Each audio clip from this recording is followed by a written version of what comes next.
जी, अपना परिचय बताइए। जी, मैं सेन सिंह पौधम सार अधिकारी के पोस्ट पर पदस्थ हूँ नरमिया हरगढ़ में। आज मैं आप वर्तमान समय में पौधम सार अधिकारी जिला संघ जनपद मिर्ज़ापुर का अध्यक्ष भी हूँ। आज आप लोग कुछ बता रहे हैं, क्या कुछ प्रकरण है, क्या प्रकरण प्रकरण है? यही है कि हमारे बड़े भाई श्री जगदम्बा प्रसाद जी हैं, इनको 31 जनवरी को गौशाला के प्रकरण को लेकर निलंबित किया गया। फिर वही इस प्रकरण से जो है ये हुआ कि वहाँ की जाँच उच हो रही है, बहाल हो जाएंगे, क्योंकि इनका वहाँ पे कोई ऐसा मतलब नहीं था कि इनको निलंबित किया गया, किंतु विभाग के अधिकारियों द्वारा इनको जबरदस्ती निलंबित किया गया।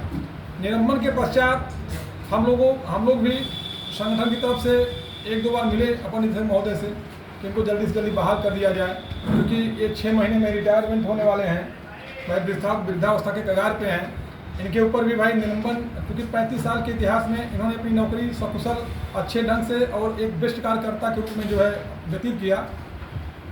लास्ट समय में अगर किसी के साथ ऐसा हो जाए तो स्वाभाविक है वह उसकी मनोवृत्तियाँ गड़बड़ होंगी, मानसिक उसका उत्पीड़न होगा, और वही के साथ हो रहा है। जब ये कई बार स्वयं अकेले जा कर के मिले अपने निदेशक महोदया से, तो उन्होंने इनको आश्वासन दिया कि बहुत जल्दी बहाल करूँगी, बहुत जल्दी बहाल करूँगी। जांच चल रही है, हमने जांच कमेटी बनाई है।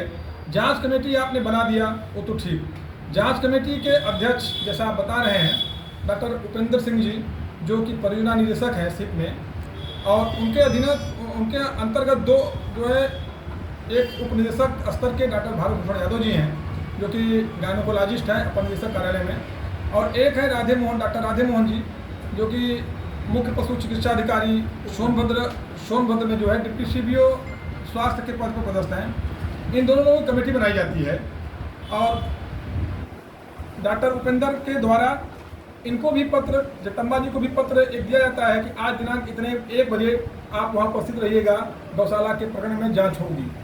वो स्वयं अकेले जाते हैं, इनके दोनों सदस्य नहीं जाते हैं। फिर वो एक नहीं कम से कम 3 बार वो लेटर देते हैं, तीनों बार जो है ये दोनों सदस्य नहीं जाते हैं, और अपर निदेशक महोदया के अंडर में ये दोनों लोग हैं, फिर भी अपर निदेशक महोदय द्वारा इनके ऊपर कोई कार्रवाई नहीं की जाती है।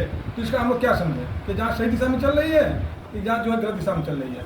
फिर लगभग 21 बिंदुओं पर हमारे जो है डॉक्टर उपेंद्र जी, जो इस जांच कमेटी के अध्यक्ष हैं, इनसे गुपचुप तरीके से एक मांगा जाता है आख्या 21 बिंदु पर, जिसका जो है मेरे मोबाइल में भी वो है, जो बिंदु बनाए थे वो, उस बिंदु पे इन्होंने अपनी स्पष्ट आख्या दी। किंतु जब उस बिंदु को जो जांच की उन्होंने, उसको अपने निदेशक कार्यालय में भेजा गया, तो बाद में जैसा कि इनके द्वारा बताया जा रहा है, क्योंकि वहाँ पे शपथ थे जाते थे इनके, तो कि उस जो है जांच को बदल दिया जाता है, और दूसरी जांच ला करके उस पर जो है जबरदस्ती उनके साइन कराए जाते हैं, और भारत भूषण और क्या कहते हैं राधे मोहन जी के द्वारा जो है इस पर दस्तखत किया जाता है, और फिर इस उद्देश्य से कि कुछ इनसे वसूली हो जाए, जैसा कि आप बता रहे हैं, इनसे 50,000 रुपये की डिमांड की जाती है। जरा ये बताया जाए, एक तो आदमी 6 महीने रिटायर होने वाला, दूसरे अल्प वेतनभोगी कर्मचारी अपने बीवी बच्चों के लिए जो वेतन पाता है, और निलंबन के दौरान इनको आधा वेतन मिल रहा है, तो कहाँ से गुजारा हो पाएगा, कहाँ से दे पाएंगे, किन जो है 50,000 रुपये दे के बहाल हो जाएंगे। उसी मैटर को लेकर के इन्होंने नकारा, भाई मेरे पास पैसा नहीं है महोदया, मैं नहीं दे पाऊँगा। फिर इनको इच्छा उद्देश्य की भावना से यहाँ से 100 किलोमीटर दूर सोनभद्र मुख्य पशु चिकित्सा अधिकारी कार्यालय में संबद्ध किया जाता है।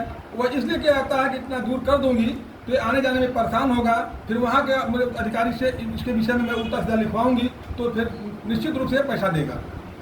तो कुल मिलाकर जो प्रकरण समझ में आ रहा है हमें कि यही प्रकरण लग रहा है, वरना अगर इनको बहाल करना होता तो जो जांच समिति रिपोर्ट थी उसी आधार पर जो बहाल कर चुकी होती, और इनको चार्जशीट भी दे चुकी होती।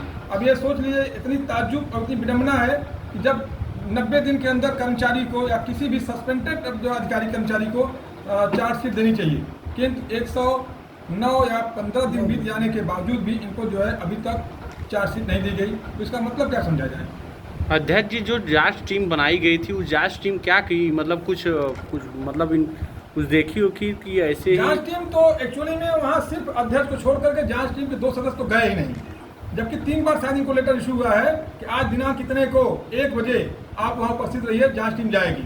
सिर्फ 1 बार वहाँ पे गए हैं अध्यक्ष जी, जो कि जांच कमेटी के मतलब अध्यक्ष थे डॉक्टर उपेंद्र सर जी। बकिया जो और सदस्य थे वो कभी वहाँ पे गए ही नहीं, तो जांच कैसे करेंगे? मतलब ऐसे ही बात कागज लिपा पोती का जो है आधार पर बना कर किया जा रहा था। और जहाँ तक मुझे समझ में आ रहा है सिर्फ इनसे पैसे की वसूली के लिए ऐसा किया जा रहा था। अब सत्यता भाई, अब पैसा न देने पर इनको, भाई मुझे तो वही समझ में आ रहा है, अगर इतने दिन से झेलाया जा रहा है तो उसका मतलब क्या समझा जाए?